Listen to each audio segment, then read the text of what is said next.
మరి ఇప్పుడు సందీప్ రెడ్డి వంగ ప్రభాస్ గారు నోటీసులు పంపించినాక రెస్పాన్స్ రాకపోతే కేసుకి వెళ్తా చెప్తున్నాను సార్, చెప్పాలిగా. ఇప్పుడు వాళ్ళ మీద కూడా కేసు, వాళ్ళ మీద కేసు వేసి ఎందుకంటే సార్ ప్రభాస్ గారి మీద కేసు వేసేంత అవసరం ఆర్టిస్టు చెప్పాను ఆగిపోతుందని.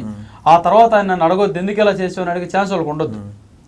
నేను కేసు వేసి 2 ప్రొడక్షన్ మీద వేస్తాను సార్. 2 ప్రొడక్షన్ ఏమవుతుందో దాని మీద వేసేస్తాను.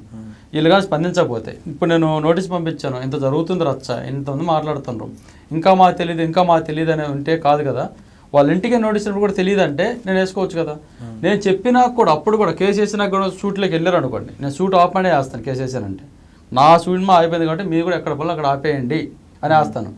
ఆ తర్వాత మళ్ళీ వీళ్ళు కానీ పాల్గొన్నారు అనుకోండి, వాడిది ఏముందిలే కేసు వేసే తర్వాత చూసుకుని డబ్బు ఉంది అనే దాంతో కనుక సందీప్ వంగ సార్ కానీ ప్రభాస్ గారు కానీ దాంట్లో షూట్ కానీ కంటిన్యూ చేశారనుకోండి, కేసు వేసినా కూడా అప్పుడు పెడతాను. ఏదేమైనా నా సినిమా రిలీజ్ ఆ సినిమా రిలీజ్ అవడానికి అయితే లేదు, అయితే గట్టిగా దాన్ని పెట్టిస్తాను. లాయర్ గారు ఇద్దరు చెప్పారు. ఇప్పుడు ఎవరైతే ఆగిన లాయర్ వచ్చాడు ఆయనే చెప్పాను. ఈయన మీద నమ్మకం లేక ఇంకొక లాయర్తో కూడా మాట్లాడుకున్నాను. ఇంకొక లాయర్ కూడా గట్టిగా ఉన్నాడు. ఏదేమైనా వేస్తాను సార్ కేసు.